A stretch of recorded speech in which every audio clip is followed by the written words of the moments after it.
All right, welcome everyone to another edition of the FGA Report. I am Brian Smith, and today I am with Ryan Browne from Venice High School, the 8A state champion, Venice Indians. Man, glad to have you. Congratulations on having an opportunity to get a state championship, and thank you for coming on the show. Yes, sir.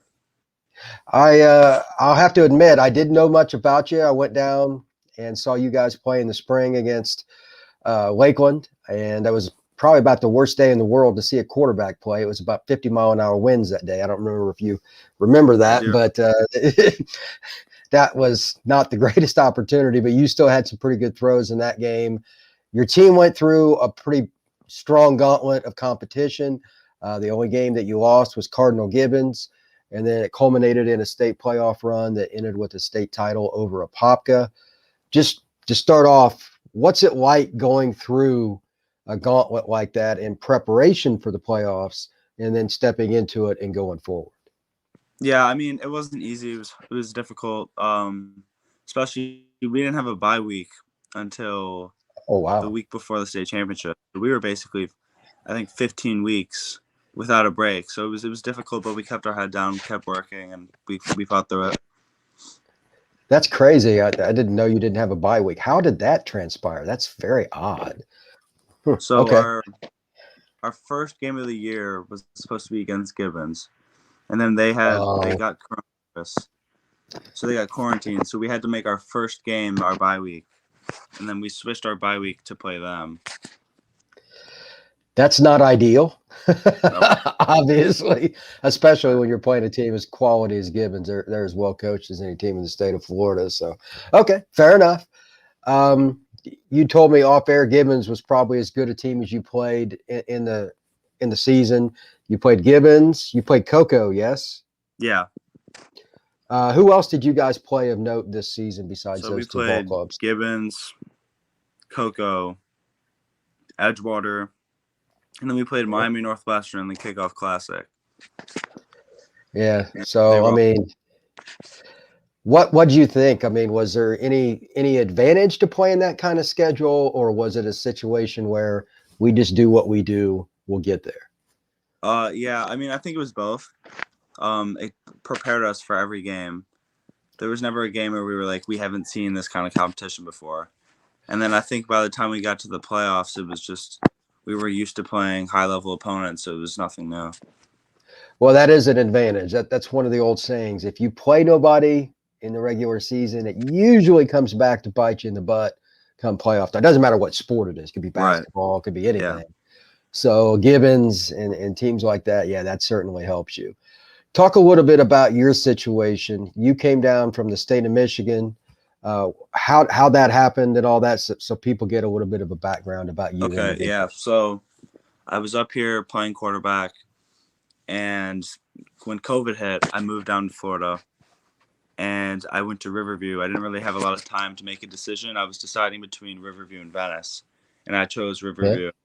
Then after the season, I felt like Riverview wasn't the best fit, and I told myself I just moved to Florida. Like I left everything, so I'm not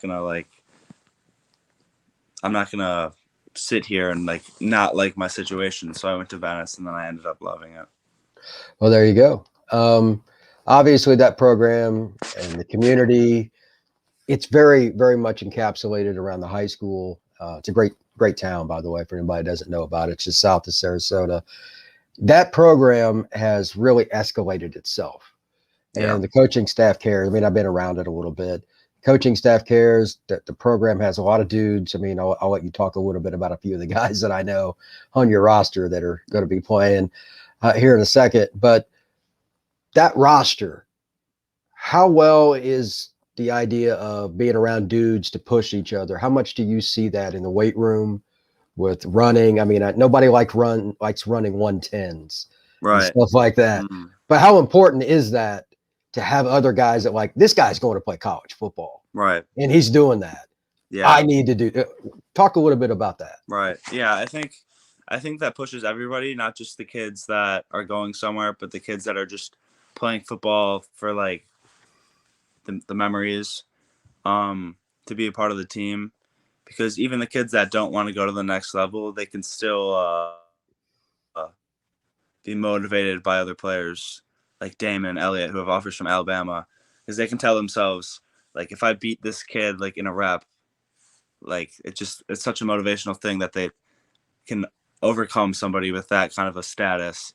And then in the weight room, everybody's pushing each other, even though we have kids benching like 405. There's kids coming right behind them with like 385, and they're pushing at each other, and it's just crazy. That I've never seen anything like that. And the competition in the weight room and on the field was nothing like I've ever seen on another team. That's one of the things that I'd heard. Your coach had said something to me like, I want to say it was 21 or 23 kids or something like that benched 300 or Mm-hmm. above. It was somewhere around that. I can't remember the Yeah. exact, and I'm like, that's not normal for just your generic run of the mill public high school. It's just not. Right. I don't care if you're in Texas, Florida, Georgia, states that football matter. That's still a really high number. So you had a lot of big kids and a lot of motivated kids. The offense that you guys ran, a little bit of RPO, some power. It was a multiple. How do you think that's helped you get ready to play college football? Yeah, I think the offense that we ran took a lot of me like studying film, being prepared for games, because I always had to set the protection and always depended on the week. These different teams show different kind of fronts, so I was always prepared to call protections. I had never done that before, and it's something I'm going to have to do. A lot of post snap things that I would have to make reads off of, and there was just a lot of things that I learned that I hadn't known before this year.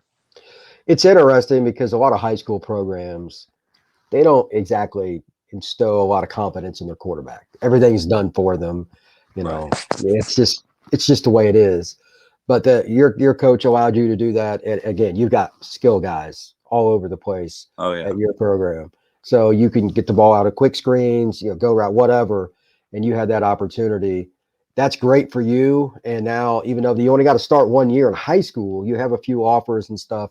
Talk a little bit about your recruiting situation and what's going on with you right now. Yeah, I think it hasn't been where I wanted it to be, but after this season, after the state championship, it's picked up a little bit, a few more interests, and I'm just gonna continue to work out, get better, get bigger, get my film out there, and see where it takes me. What offers do you have right now, or which schools are recruiting you? I just got my first offer last week from Western Michigan. Okay. And since then, I've heard from Florida, Arkansas State, BYU, and Michigan State. Okay. Well, you're a Michigan guy, so I'm sure there's some ties to the state, Western Michigan, Yeah. Michigan State. That's obvious. What's your size right now, Ryan? I'm at 6'5" to 12. 212. You've gained some weight since the spring. Then you were, I'm going to guess, 190ish, something, give or take, right? Or 190 I was around on April. Like 195. Yeah. Okay. Do you have any objectives in terms of like what your weight's going to be once you go into college? I mean, it's another 8 months or whatever before you would enroll into fall camp. Yeah, I'm confident with just lifting and maturing. I'll get to around 230 by the next 2 years, so that's definitely a goal of mine. But I think that'll happen with just going about my normal schedule. I think that's just something that happens as you mature. So I'm not too concerned about that. Yeah, I think that's probably a wise decision. As you get older, trust me, you'll get wider. Yeah. I can attest to that. What is it that you like about football? What sets that sport for you as the top of the bar? I think just how disciplined you have to be, and then the sense of camaraderie you get from a team. Because I mean, there were so many moments this year where I'll miss a throw on third down, and I'm like beating myself up for it, and the receiver comes up to me and says, "Hey, it's all good.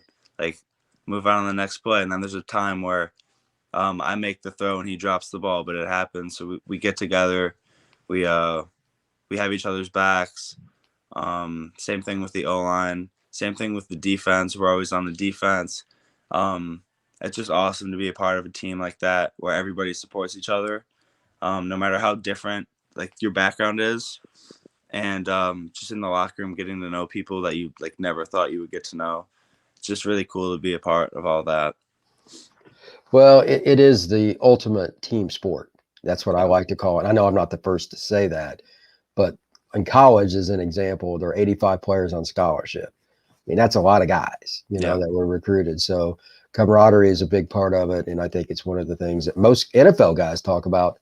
This is what I miss most is the camaraderie, not the on the field. It's the locker room and knowing everybody be around their kids and all that. So what about the opportunity to move forward with recruiting? Like, do you care if you go back up to Michigan? BYU's out in Utah.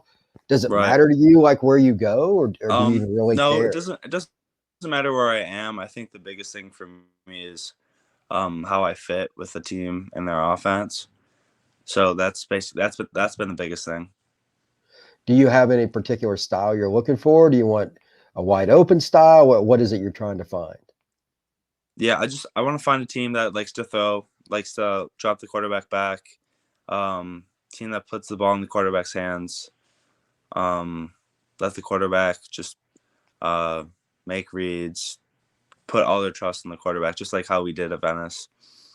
Because I think I'm very capable of doing that, and I Well, I would would agree. also like a school that likes to run the quarterback a little bit. Okay, so RPO is something you're obviously open to. What was your best time in the 40? What's the best time you've ever run? I ran a 4.51 at Michigan State's camp. Oh wow, that's pretty Yeah, impressive. Was that this past summer or when was that? yeah, it was in June. In June? Okay. Um, any particular allegiance to that school? It seems like they're coming up a little bit. Did you grow up rooting for the Spartans or something? My family did. Okay. Okay. Which part of the state of Michigan are you from? The Detroit area. Okay. All right. One last question for you. Is there anything that you would give advice to anyone out there about, like you're going through an unusual situation because you started your last year? It's very unusual for a quarterback of your talent level to do that. What Right. advice would you give to somebody out there that's trying to find a scholarship? Trust your ability.